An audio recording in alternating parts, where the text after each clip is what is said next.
Howdy and welcome back. I'm again Mr. Duran, and we're going to be going over more of the activities in GameMaker Studio. So where we last left off, we had made the tile set background, TS background, and properly set the tile width and height to 100 to match what we had created. Now again, it doesn't look pretty, but it'll get the job done. I would hope that you'd do a lot more effort than I did in making it clear what you're doing. One mistake I need to address from before, I accidentally made the tile set inside the sprites folder. Go ahead and drag this into the tile sets folder. This is just a mistake I made at the end of last time. Doesn't impact anything other than the organization. It's better to try to keep everything in its appropriate folders just for our own convenience. Now that we have our tile set made, it's appropriately set out. Let's go over to our room. Double left click on the room, pops us over here. You should have your room editor option on the side. If not, you might have accidentally closed it. If you accidentally closed it completely, the easiest way to get it back, you can go to layouts, reset. Yes, this will close everything out, but you can go and reopen your room and you should now have access to your room editor. If you need to minimize this, you can just press this button. It'll shrink it off to the side. That's what I would recommend to avoid accidentally closing it again. So now that we're here, I want to create a brand new layer. So I'm going to create a new tile layer and make sure this is above the background, but below the instances. The instances, of course, are where we're having the player and the spawner right now. In our tile layer, let's rename this to be something a little bit more meaningful to us.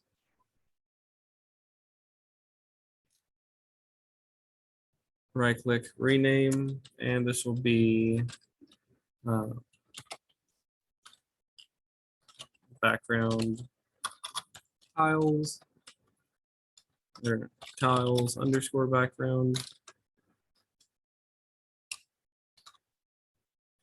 This will do. Now inside of here, we want to of course select our tile set, TS background. With this, we now have access to our tile set, and again, the top left corner, you can never select it. That's why we left that blank to begin with, but we do in fact have our other little tiles that we have created. So let me zoom out a bit. And now I can grab these individual tiles.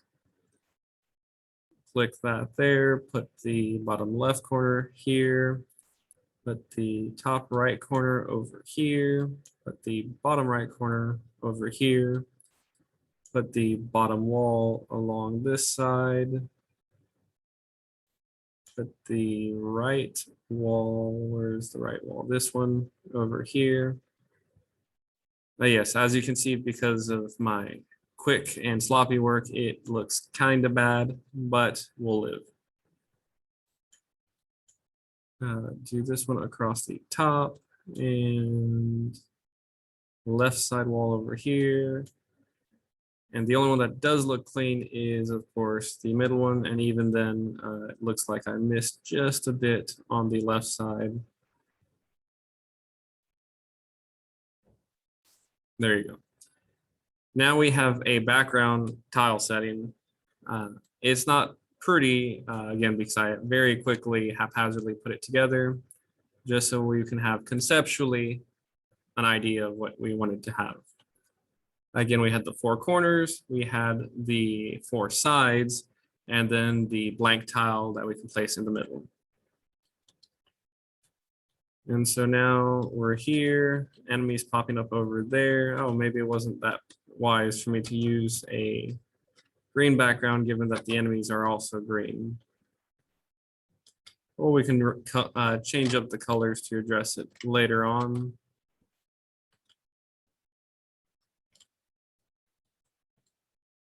Yes, well, I'm going to go in and update one of the colors to fix this.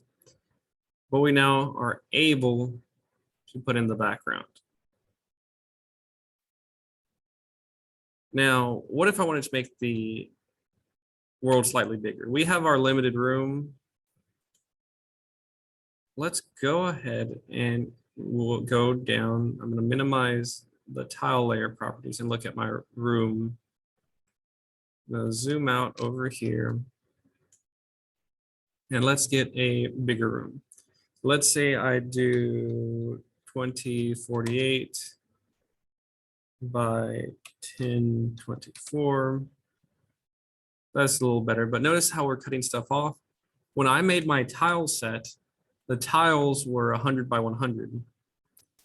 So if I make this to 210 and this 100 or 1011, 2100, it's easier for us to place tiles down.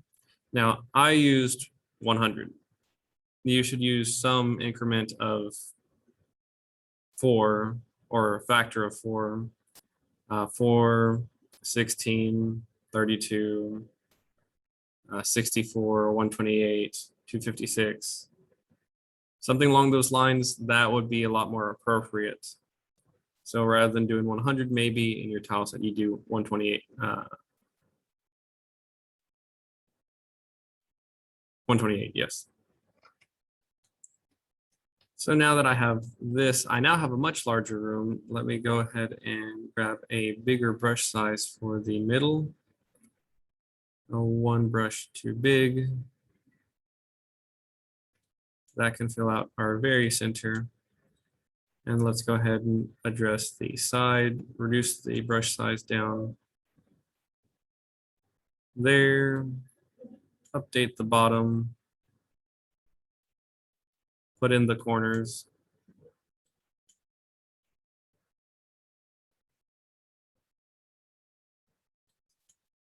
Clean up the top.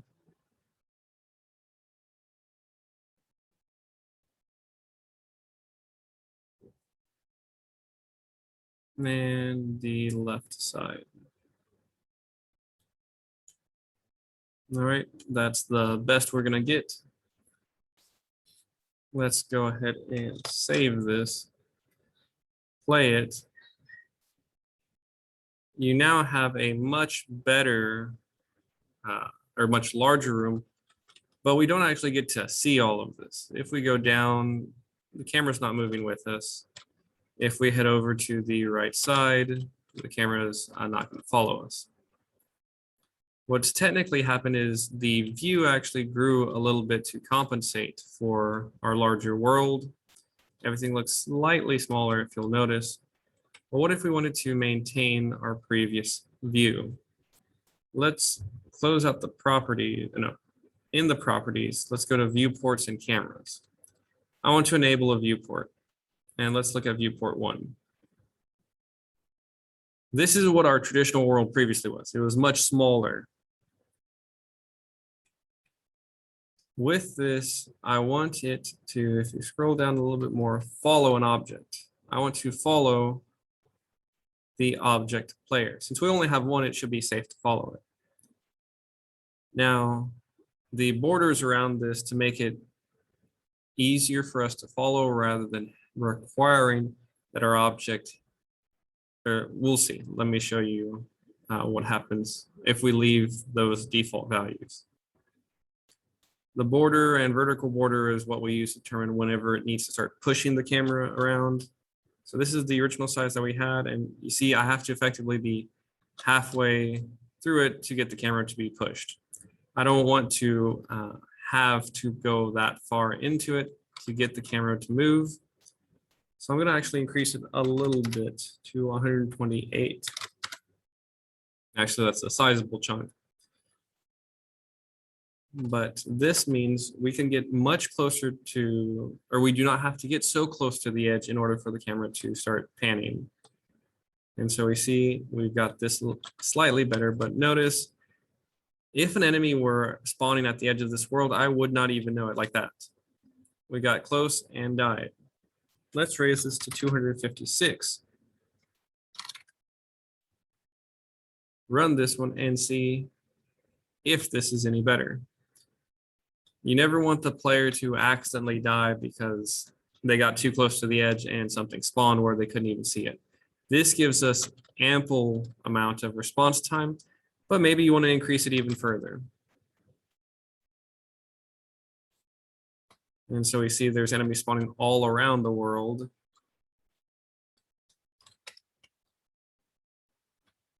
Maybe, let's see, 512.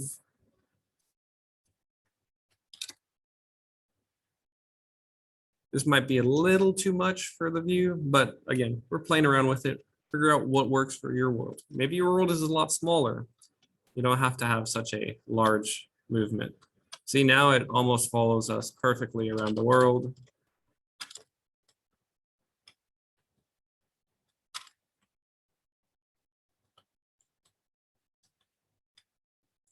We get plenty of view in the direction that we are moving. Makes it a lot easier to address potentially getting close to the edge and then dying whenever an enemy pops in that we weren't aware of. But that'll wrap up this lesson on actually building your background, expanding the room size, and getting the camera to follow the player object, and getting the viewport to follow it in a lot better fashion for how we want to play our game. Let's go ahead and save this. If you have any questions or need any assistance, just let me know. Otherwise, have a good one, and I'll see you next time.